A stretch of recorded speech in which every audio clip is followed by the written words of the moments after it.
Alright, so we're going to continue on. I apologize about the sun. Hopefully that fixes that. Okay, so we have all of our parent function points plotted. And now I'm just going to connect those. And remember, we do include the arrows to show it keeps on going for forever in those directions. So that is our parent function.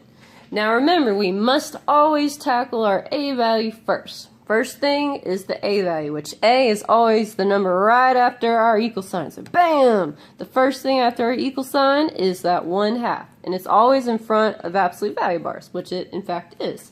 So I'm just going to add on to my parent function. I'm going to add the 1/2 on. So the second thing we're going to do is our a value.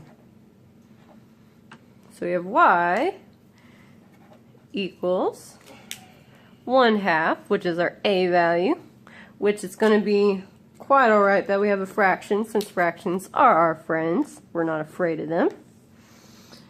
Alright, and before we get going on the actual graph, I'm going to go ahead and write what this a value will do to our graph. So this is an a value.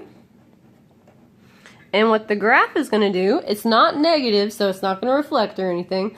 But our 1/2, if I take the absolute value of 1/2, it still is a positive 1/2.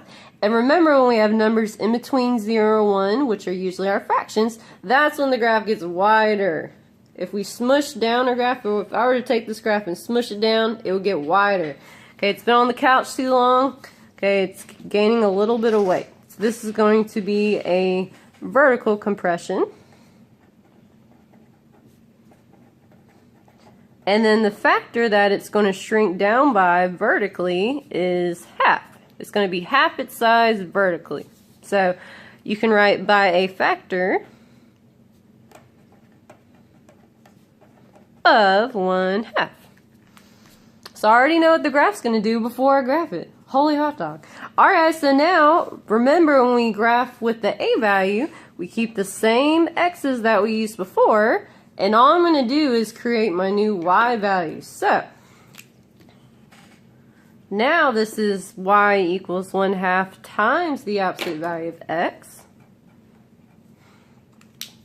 So if you see here, we already have the values for the absolute value of x, and now we're just going to do 1/2 times that value. So I'm just going to multiply 1/2 to all of these. So every single one of these, I'm going to multiply it by 1/2. So if you want to go ahead and write 1/2 in all of them, you can. And we're just going to multiply all these by 1/2. So I'm going to write these all as a fraction. Since we have a fraction, it's better if you keep it consistent. So I'm going to write 2 as 2/1.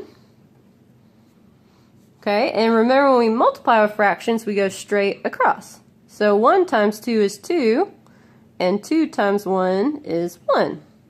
I'm sorry, 2 times 1 is 2. Holy hot dog, guys, sorry. Alright, and 2 divided by 2 will give me a 1. Now another way to look at this, you can say, what is half? This is half of 2. Half of 2 is 1. So either way you want to look at it. I'm going to write 1 as 1/1, and I'm going to multiply straight across. So 1 times 1 will give me a 1, and 2 times 1 will give me a 2. So half of 1 is 1/2. Alright, and then 0 I don't really have to write as a fraction, because 0 times anything is just 0. Alright, and again, we already did 1/2 times 1. So this is a 1 again, and half of 1 was 1/2. And technically, we've already multiplied 1/2 times 2. 1/2 times 2, or half of 2, is 1. So these are going to be my new y values that we're going to use. So for the a values, we use these x's and these y's, which if you like to make a new table just to keep it organized, you can. So first I'm going to write out my x's, which are -2, -1, 0, 1, and 2. And my new y values are 1, 1/2, 0, 1/2, and 1.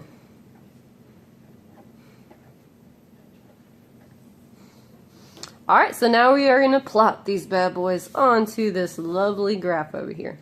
So my first one is -2, 1. So if we did it right, it should get a little wider. So let's see what happens. So -2, 1. My next point is at -1/2. So -1, and when you graph fractions, you just kind of have to approximate. So I'm going to go halfway in between 0 and 1 on my graph.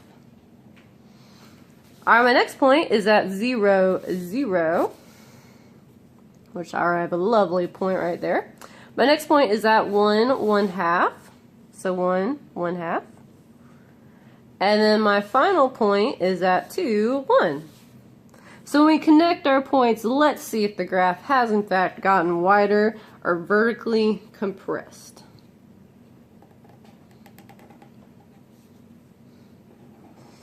Yep, our V has vertically compressed. So when we stretch this graph downwards,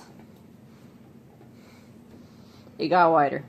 So vertically compressed, shrunk in. Alright, so that is our A value taken care of. Heck yes, our A value is done. So remember you guys, I told you it doesn't matter which order you go in with the H and the K. Does not matter at all. So just keep things easy. I'm going to go from left to right. So the next number I see is this 2, and I must decide, is it an A, an H, or a K value? So my 2 is inside the bars, absolute value bars, and we are adding or subtracting something to an X, which in this case we're adding.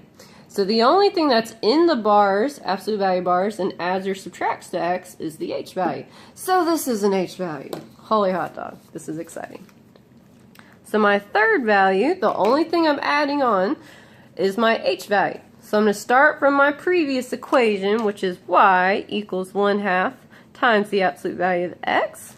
But now my H value is going to be a +2. So I'm going to add 2 on to the end.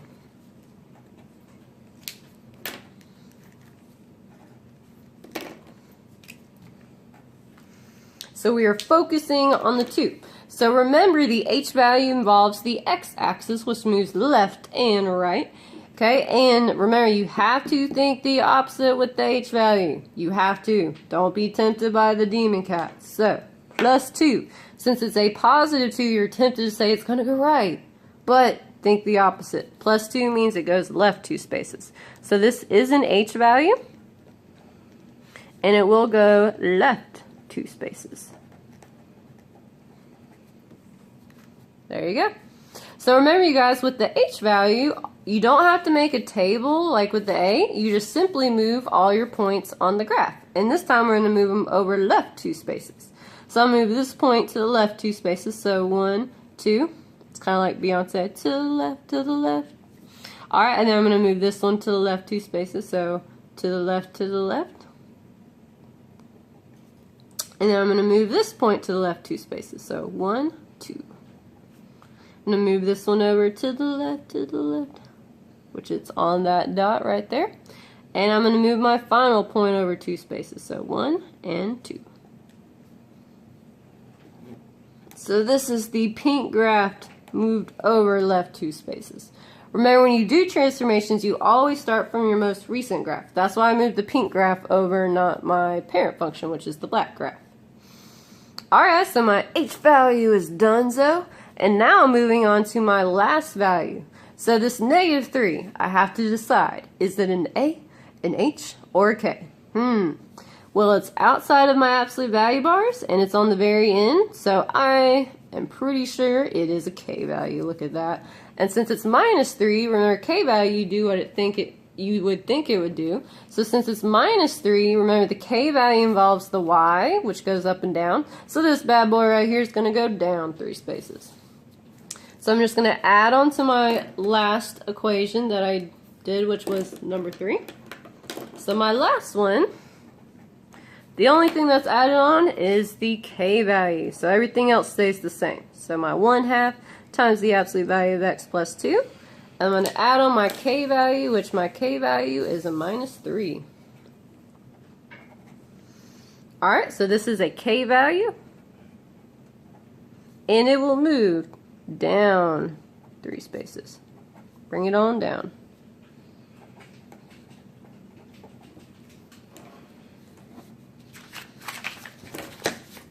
Alright, so all I'm going to do, I'm going to go to my most recent graph, which is my purple graph, and just shift those bad boys on down 3 spaces.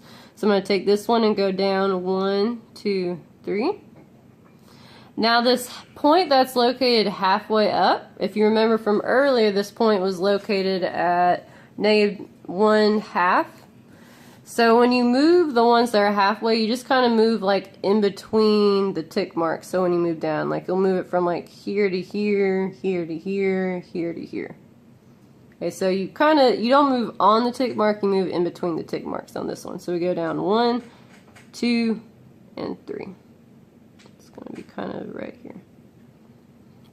Alright, and then this one's going to go down 3. So 1, 2, 3. And again, this one's at the halfway point, so same idea, you move kind of in between the tick marks. So this is going to go down 1, 2, 3. Land about there. And then this one right here, let's see, yeah, right here, it's going to go down 3. So down 1, 2, 3. And see, you guys, the purple graph has shifted down 3 spaces. Holy hot dog. And that will be my final graph. Okay, so if you were just to graph this original equation, this is where it would go. And again, like normal, you guys need to name your graph. Hello. So I'm going to name my graph Amber, the absolute value. It's a beautiful graph. Alright, that is officially the end of Unit 1. Holy hot dog.